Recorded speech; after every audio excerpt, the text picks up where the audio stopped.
Un soldat israélien est mort dans le sud du Liban, annonce ce matin de l'armée israélienne.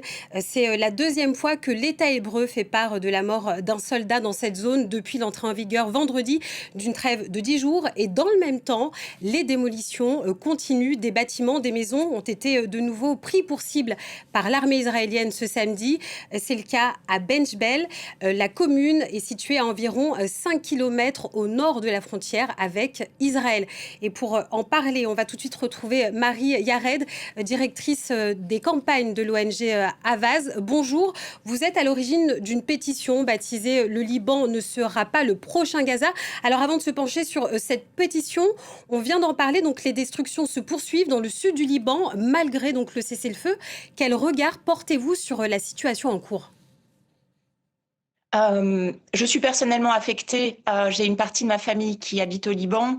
Je connais ce pays où j'ai habité et c'est vrai que je connais aussi cette région.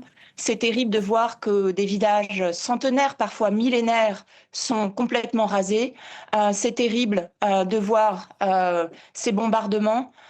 C'est terrible de voir cette population. Il y a une personne sur 5 dans le pays qui aujourd'hui a dû quitter son domicile. Voilà, donc je suis très affectée par ce qui se passe et j'ai du mal à accepter le terme de cessez-le-feu qui est aujourd'hui le narratif qu'il y a autour de la situation entre Israël et le Liban. On en vient à la pétition. Dans votre pétition, vous redoutez le spectre, je cite, d'un nouveau Gaza et vous apostrophez Emmanuel Macron et Jean-Noël Barrot. Pourquoi vous vous adressez au président français et à son chef de la diplomatie ? Alors cette initiative est partie, donc c'est une initiative qui est à l'origine de franco-libanais et de franco-israéliens, qui ensemble ont lancé cette campagne qui est aujourd'hui signée par près de 110 000 personnes. Et c'est vrai qu'on s'adresse à Emmanuel Macron et Jean-Noël Barrot, qui est le ministre des Affaires étrangères. Pourquoi? Alors Emmanuel Macron s'était porté garant du cessez-le-feu entre le Liban et Israël de novembre 2024. Il faut savoir qu'avant même cette guerre totale, le cessez-le-feu avait été violé plus de 15 000 fois par Israël. Donc, c'était un cessez-le-feu qui n'en était pas un, et on nous parle à nouveau d'un cessez-le-feu ou d'une trêve temporaire qui, on va dire, voit continuer ces bombardements et une occupation. On a peur qu'elle se prolonge, évidemment, de la part des autorités israéliennes. Alors vous demandez une suspension des accords d'association européens et bilatéraux et un embargo sur les armes et le matériel militaire. Mais concernant la France, les expéditions d'armes étaient déjà limitées. Et puis surtout, Benyamin Netanyahou refuse depuis le mois dernier d'acheter français. Alors qu'est-ce que cette demande peut changer ? Alors, ça faisait effectivement depuis plus de 2 ans, dans le contexte de la guerre à Gaza, que la France disait ne plus fournir d'armes à Israël. Or, et ça s'est vu, par exemple, des dockers à Fos-sur-Mer en France avaient signalé qu'il y avait eu en fait du matériel militaire qui avait été envoyé de manière continue à Israël. Donc ça, c'est une première chose. L'accord d'association entre l'Union européenne et Israël est un accord qui accorde des privilèges, des relations commerciales privilégiées à Israël.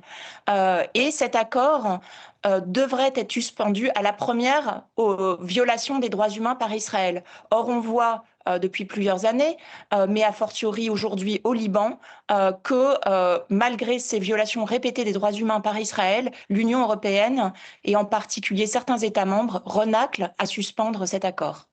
Alors, le 7 mars, les États-Unis ont approuvé une vente d'armes de 151 millions de dollars à Israël. Les États-Unis donc, sont le fournisseur majoritaire des armes conventionnelles pour Israël.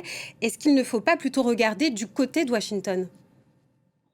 Alors évidemment aujourd'hui c'est Trump qui est un petit peu qui régit le monde, mais je pense que les États du monde entier n'ont pas réalisé qu'ensemble ils pouvaient être plus forts et offrir, on va dire, et pouvoir balancer en tout cas la politique de Trump. L'Union européenne n'a pas parlé d'une seule voix depuis des mois, des années, et pourrait offrir une troisième voie, on va dire, par rapport à ces conflits Et il faut dire aussi que les sanctions économiques, donc que cette pétition va dire appelle, ces sanctions économiques pourraient avoir un effet, on va dire, sur Israël. Et Israël craint ces sanctions économiques. Il faut savoir que cette trêve, aujourd'hui, entre le Liban et Israël, intervient alors que l'Union européenne doit se réunir maintenant dans quelques jours et avait mis la question des sanctions à son agenda. Marie Yared, merci à vous d'avoir été l'invitée de Paris Direct sur France 24 ce matin. On poursuit